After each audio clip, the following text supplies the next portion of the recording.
Hi, John. Could you introduce yourself and your role at Miramar for me?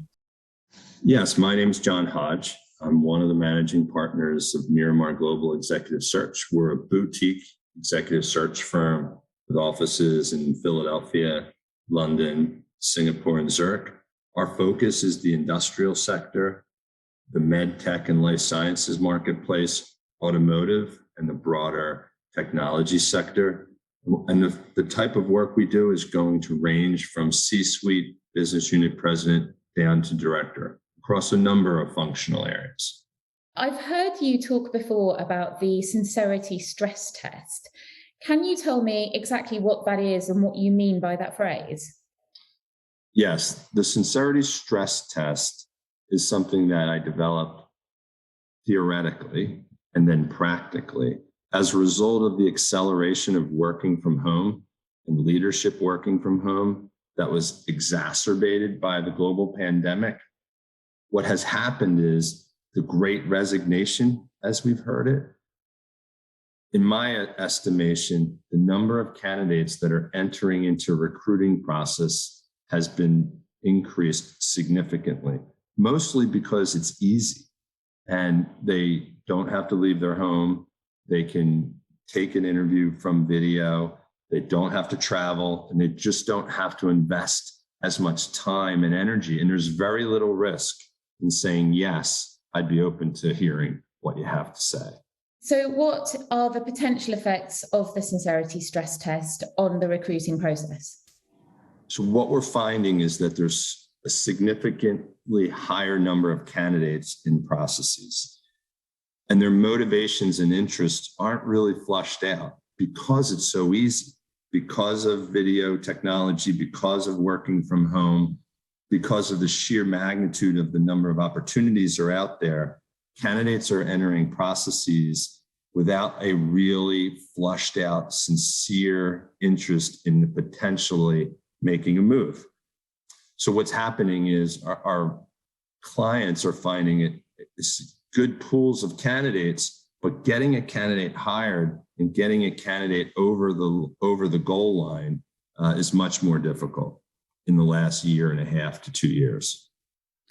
So, what do you think firms can do to increase the percentage of success they have when they're hiring new leadership? Well, I think, as I mentioned, the number of candidates is significantly increased. So candidates have a significantly higher number of opportunities that they might not normally have. So they're considering multiple opportunities at any given time. So what we've determined is our clients must invest in the psychology of interest and sincerity up front. So really digging in at the first stage by talking to candidates about why they might make a move. If they were going to make a move, what would they change about their current role? What are their career aspirations? Does their current opportunity present a clear line for them fulfilling those career aspirations? And really just digging into the psychology of a candidate's interest in making a move much more early in the process than in the past. In the past, that interest and sincerity was reaffirmed and retested towards the end once we determined that there was a candidate that we were really interested in. But we think that the difficulty of getting candidates over the line, the amount of candidates in the process, that we really have to be more thorough up front and address sincerity much more quickly in the process.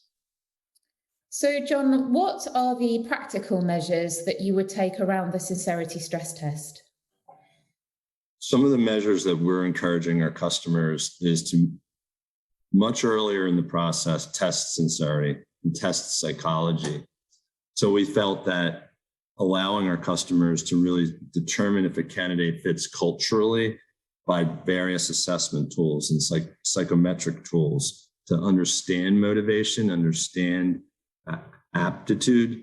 We also are encouraging our customers to push for face-to-face interviews earlier in the process. So when we test candidates on their willingness to travel for a face-to-face interview and their willingness and ability to do that, it gives us some variable to determine whether they're really interested. Because if candidates are not interested in face-to-face interviews or unwilling and incapable of carving out that time, that investment, then it is indicative of a lack of sincerity.